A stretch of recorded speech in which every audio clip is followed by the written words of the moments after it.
Hello and welcome to Optimism Now, a podcast where experts share their vision of the future and how their work is helping shape it for the better.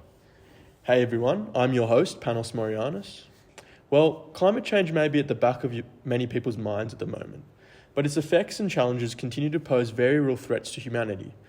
In order to prevent extreme weather events like the recent bushfires we've seen in Australia, and now the even more recent floods as well, and rising sea levels, warmer temperatures, and depletion of food and water, we need to rethink how we use our natural resources.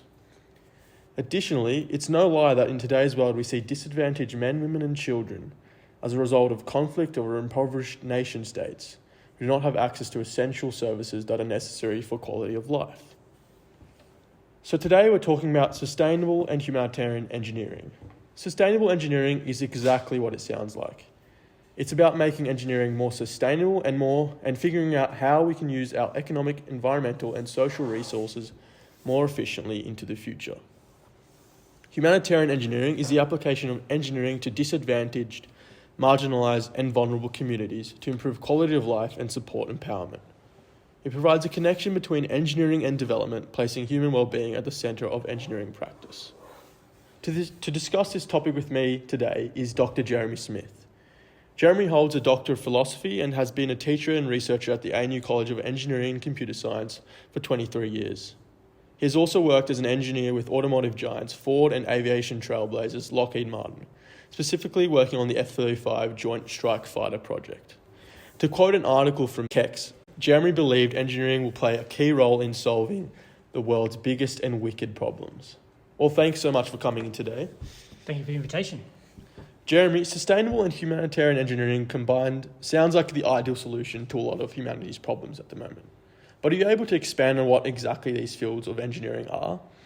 So I think sustainability engineering, when it kind of first started to emerge maybe 20 or 30 years ago, was seen as a separate branch to some degree of engineering, and there were kind of separate degrees were set up and kind of special courses and these sorts of things. And then over the time, we've recognised that it underpins all the engineering disciplines. So what we've now seen is that kind of sustainability principles being embedded within all of the engineering disciplines and degrees, which is exactly right, because regardless of what type of engineer you are, civil, mechanical, electrical, you've got to be thinking about those kind of sustainability parts, resource use, climate change, as you've mentioned as well, and those kinds of aspects as well. Humanitarian engineering is following a little bit of a similar trajectory. It emerged much more recently in Australia, and we've seen kind of courses and majors and minors being set up over the last 5 years in Australia.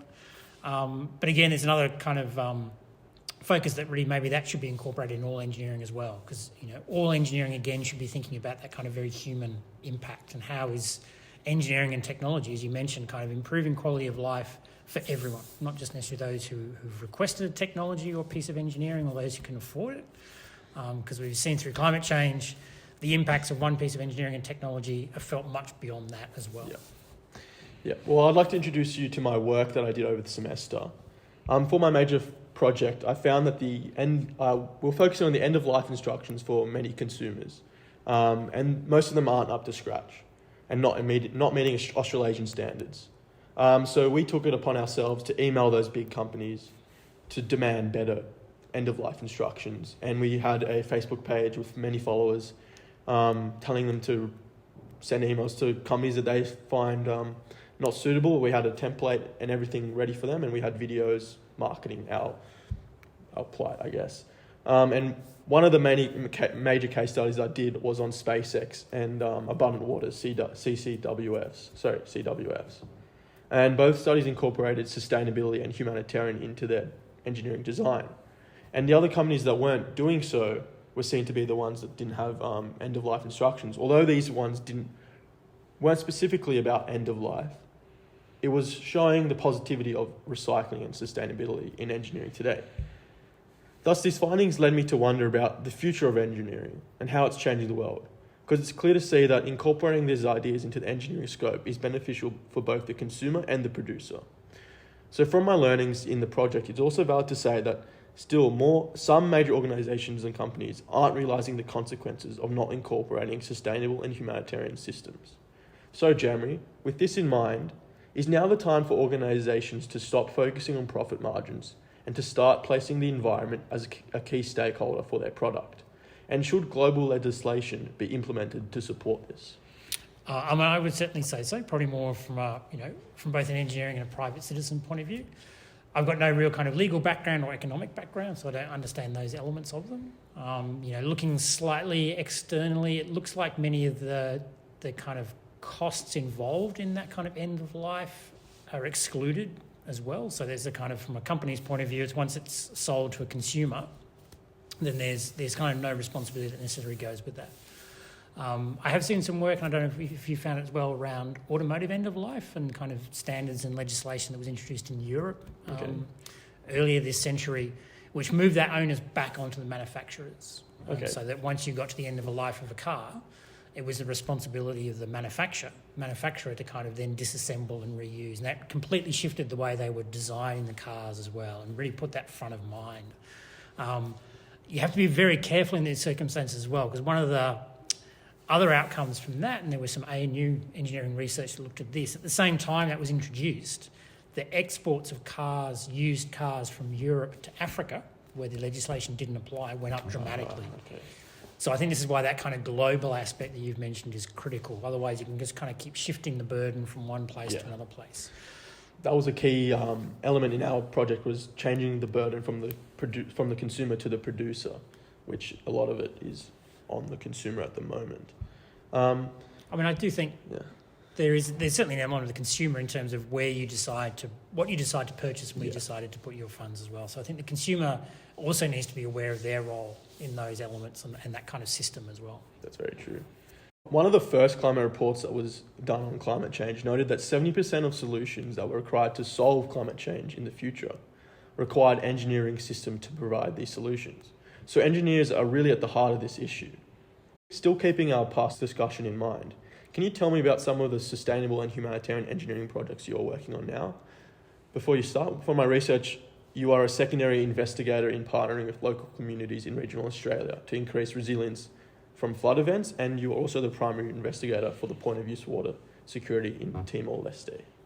Good, thank you for reminding me as well, because we sometimes get involved, forget as many things we're involved in. So certainly the point of use water security project that has a focus in Timor-Leste is a great example of, I think, the collaborations that are required for what you're talking about in terms of achieving that sustainability and the outcomes we're looking at. So even though 70% might require engineering solutions sit in a much larger context, a much larger framework, and that's an economic framework, a legal framework, a social and a cultural framework as well. So all of those parts and all of those different elements have to be coming together, and I think that's a commonality for the projects that we're involved with as well. So that project in Timor-Leste, looking at how we can use low-cost ceramic water filters to kind of for households to filter water in their households where they're going to consume it. Most of the water is still collected from just groundwater or surface water, heavily contaminated, particularly from animal feces and animal waste, and there's no kind of central system to deal with that waste. So having something that can be used at a household level is critical. That has those elements, though. It needs to be cost effective. You need to be able to demonstrate it's going to have an economic and a health return to those households as well.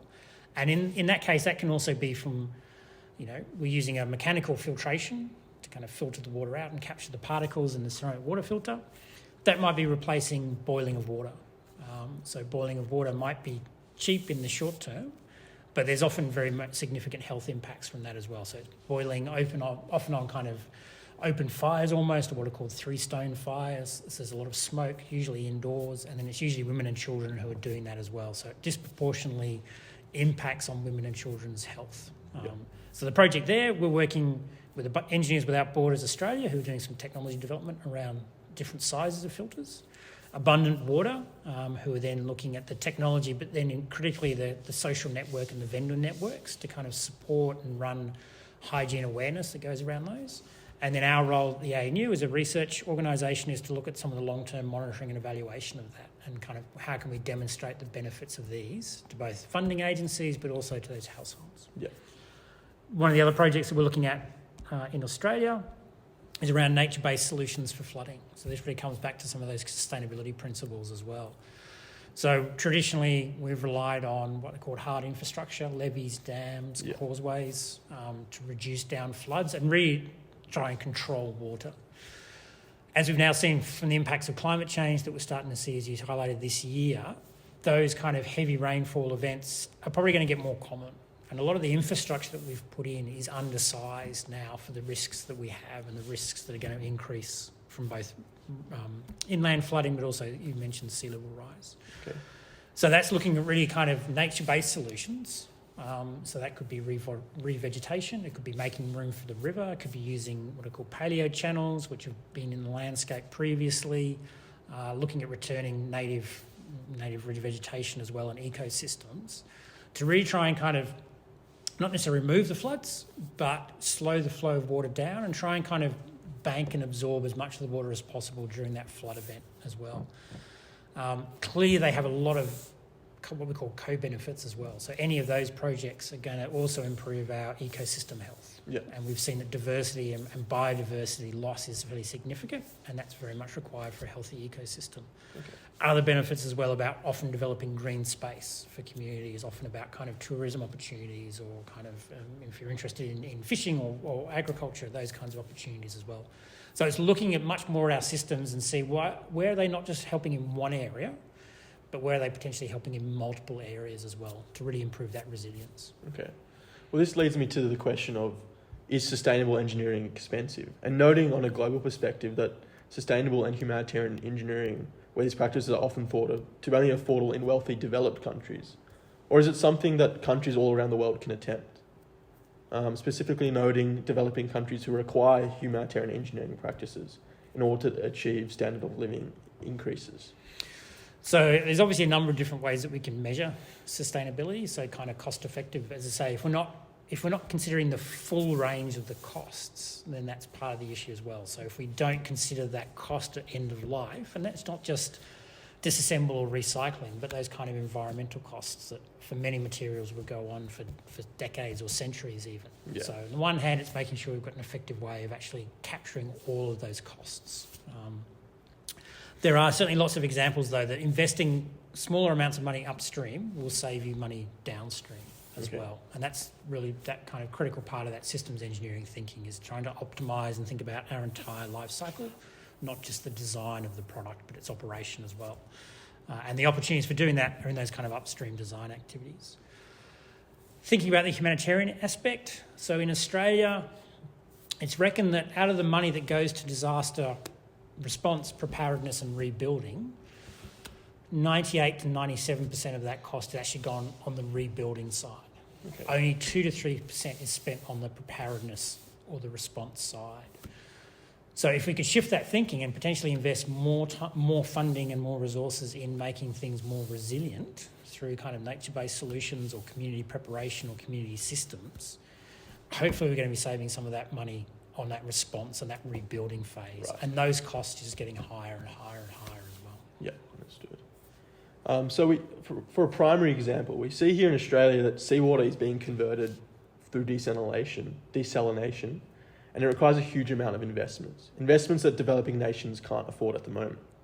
So Jeremy, is it the task of the engineer to alleviate this so-called poverty by developing low-cost technology? And if this is the case, how can engineers improve life cycle assessments to achieve this task? So I think engineers certainly have a role. I think, as I was mentioning before, all those kind of engineered and technology systems sit within larger systems as well.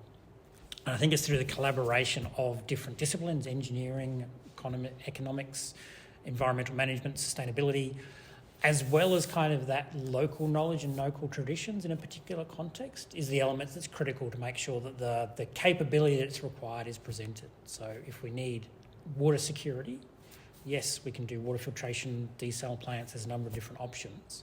But to make sure we've got that ongoing water security, we'll also think about, well, how are water assets managed and governed?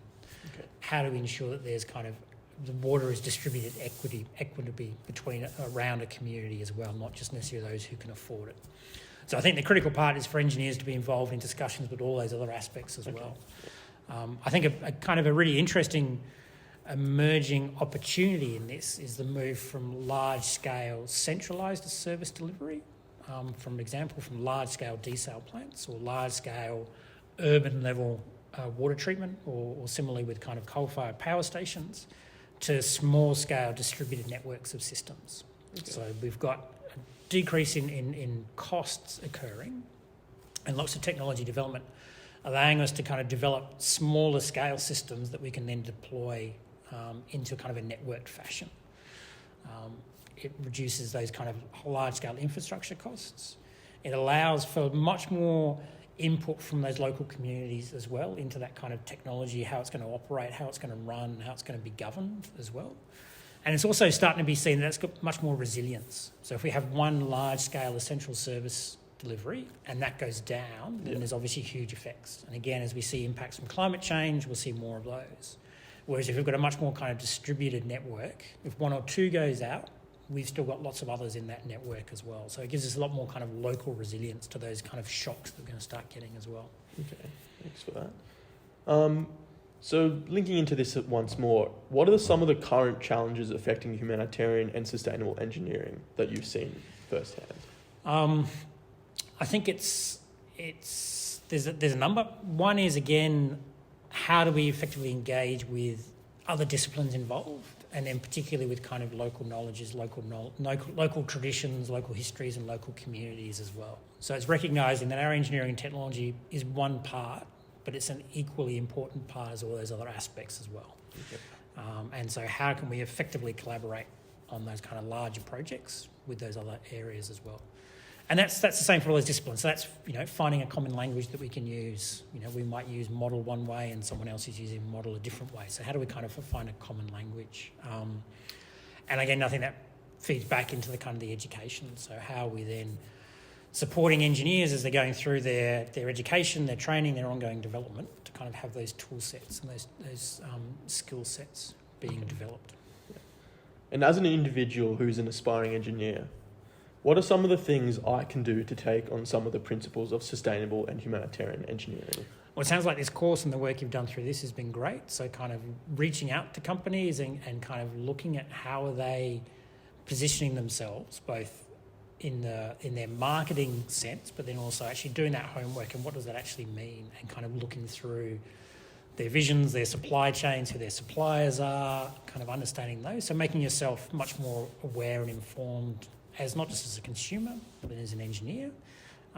And as, again, if you're doing through this course, start to engage and collaborate with people from outside your discipline. So if you're looking at engineering and one particular type of engineering, how do you start to then work with science communication, with environmentalists, with economists, with lawyers as well?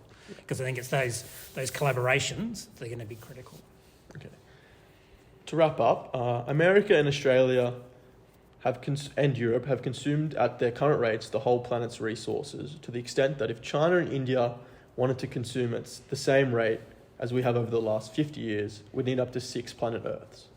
To what extent do you think, as engineers, we are only providing short-term solutions to a long-term problem? i.e., does modern-day engineering account for the fact that as a species we might have to vacate Earth in the not-too-distant future, much like the ideas being touched in the film Interstellar or WALL-E? I'm a big fan of kind of let's get planet Earth healthy again before we move to another planet and do the same thing. So I think a lot of it in there is recognising, as you've highlighted, our role, particularly in Western countries, in causing climate change, and our responsibility into work with other countries around the impacts and the mitigation, but then also really change our behaviour as well. And I think that's a key role of engineering. And I think, if you go back a few decades, engineer was about serving the client, not necessarily questioning the client's needs or requests, but just making sure you deliver to the client. I think engineers recognise they've got a bigger role to actually start to question the client as well. And if the client is asking for something that's going to have significant impacts on climate change, to kind of push back and highlight that that's not appropriate from a global point of view. So I think it is very much recognising our role in that. And those countries who've contributed to climate change need to be the leaders in making the changes and supporting the rest of the world in the kind of mitigation and action that we need to do. Okay. And before we wrap things up, is there anything you would like to add?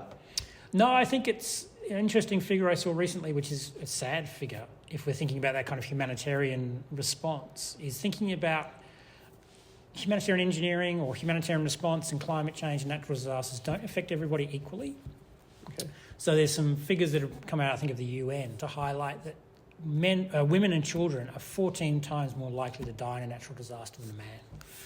So again, it's thinking that how are we making sure that we're doing our work equally for everybody? And if that means that we need to focus in particular areas that are clearly more marginalised or impacted more than other groups, then we need to focus and prioritise on those as well.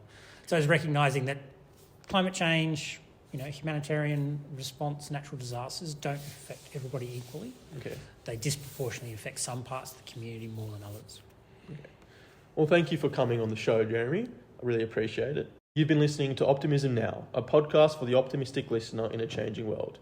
If you have any question about today's podcast, you can get into touch by sending me an email at u6734040@anu.edu.au. Bye for now.